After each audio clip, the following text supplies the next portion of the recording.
Welcome to The Explainer. Today, we're cracking open the story of how a volcanic gas bubble trapped for over 100 million years becomes $1 million gem. I mean, how is that even possible? Well, let's get into it. Okay, get this 26 tons. That's not a year's worth of mining. No, that is the weight of one single amethyst geode they pulled out of the ground. We're talking heavier than 2 school buses, an absolute monster. So the big question is, how does a hollow rock filled with these giant purple crystals even exist in the first place? And what does it take to get it from deep underground into our world? The answer is wild. It's a story of violent geology, a high-stakes heist, and some incredible artistry. All right, our story starts in almost unimaginable time ago. We're talking 130 million years back, when dinosaurs roamed a supercontinent.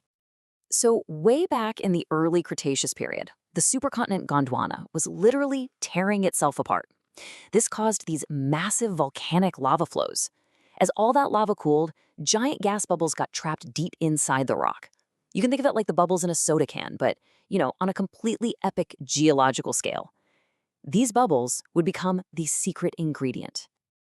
And those ancient gas bubbles, well, they became the perfect little chambers for growing crystals.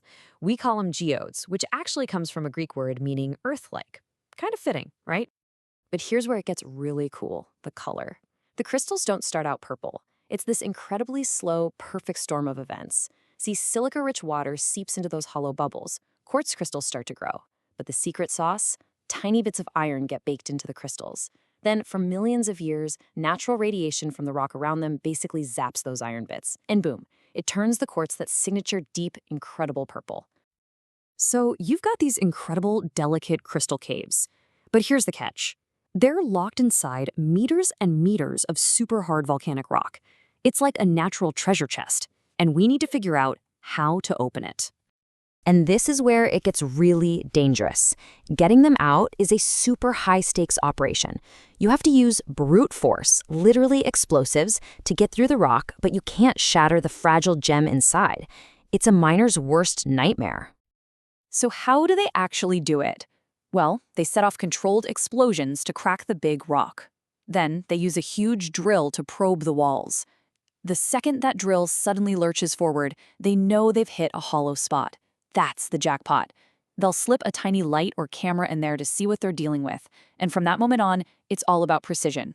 Pneumatic chippers, hand tools, it can take days just to carefully carve one of these things out. And you gotta remember, the line between a priceless treasure and a pile of broken purple rocks is razor thin. One little miscalculation, and the whole thing is worthless. Okay, so once the geode is finally out of the ground, it's not exactly pretty. Its true beauty is still hiding inside. It's time for the ultimate makeover. Just look at this transformation. On the one hand, you have what they pull out of the mine. It's this rough, olive green rock covered in minerals with drill holes and cracks.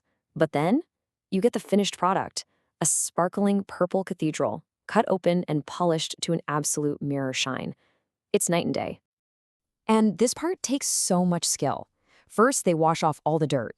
Then, artisans use these massive diamond-tipped saws to slice the geode perfectly in half. After that, it's hours and hours of hand polishing. But what's really amazing is the repair work. They'll take those drill holes and cracks and meticulously fill them with matching amethyst crystals and epoxy until you can barely tell they were ever there. So why go through all this trouble? Well, because this entire process fuels a massive global market.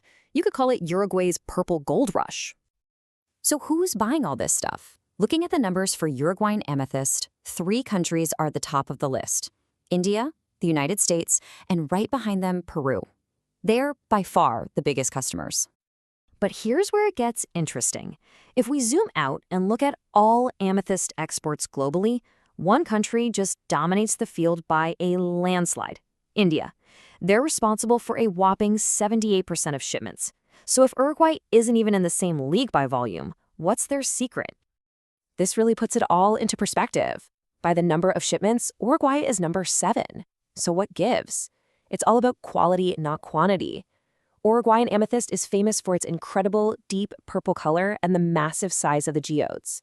It's like being the boutique supercar maker in a world full of mass-market sedans. It's a premium product, and that's why it's so valuable. So, from an ancient volcanic bubble to a modern luxury, it's just an incredible journey. It really makes you wonder, right? If something this amazing can be created from a 13 million-year-old pocket of gas, what other incredible wonders are still hiding just beneath our feet?